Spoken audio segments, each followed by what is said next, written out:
ওই, কি করছো? এই কিছু না, সবে খেয়ে উঠে বসলাম। আচ্ছা, একটা কথা জিজ্ঞেস করব। হ্যাঁ বলো। আচ্ছা, আমরা যে কাল দেখা করছি, তা আমরা দেখা করে করবটা কি? তুমি কি কোনো প্ল্যান করেছো? প্ল্যান করিনি ঠিক, কিন্তু কিছু জিনিস ভেবে রেখেছি। যেমন আমরা কাল পার্ক স্ট্রিট যাব। তোমার তো গল্পের বই ভালো লাগে, তাই তোমাকে একটা বই কিনে দেব।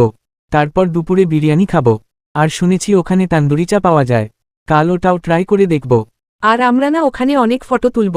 তুমি আসার সময় তোমার ক্যামেরাটাও নিয়ে এসো, তাহলে অনেকগুলো ভালো ভালো ছবিও তুলে নেব একেবারে। আচ্ছা ঠিক আছে। তুমি এখন ক্যামেরাটা ব্যাগে নিয়ে নাও, নাই কাল সকালে ভুলে যাবে। আরে না, আমার মনে থাকবে। আচ্ছা। ও হ্যাঁ, আমি কিন্তু 3টের মধ্যে বাড়ি চলে আসব। বেশি দেরি করব না কাল, কারণ কাল আবার বাড়ি এসে অ্যাসাইনমেন্টটাও করতে হবে। নেক্সট উইক থেকে আবার ইউনিভার্সিটিও স্টার্ট হয়ে যাবে। ওকে, তাহলে আমরা কাল সকাল সকাল বেরোবো।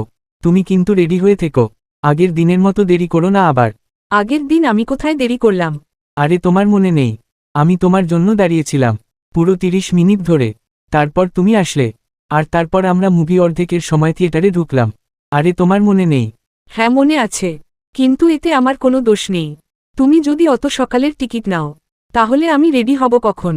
এবার তুমি তো এটা জানো যে আমার রেডি হতে একটু সময় লাগে, তা তুমি সেইভাবে সময় ঠিক করবে তাই না? আচ্ছা, মানে তুমি এটা বলছো যে সেদিন যে আমাদের মুভিটার জন্য লেট হয়েছিল, সেটা আমার জন্যে?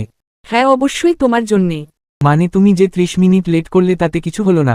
হ্যাঁ মানছি আমি লেট করেছি, কিন্তু তুমি তো জানতে আমার রেডি হতে সময় লাগবে, তাহলে তোমার টিকিটটাও তো সেই হিসাব মতো নেওয়া উচিত ছিল তাই না?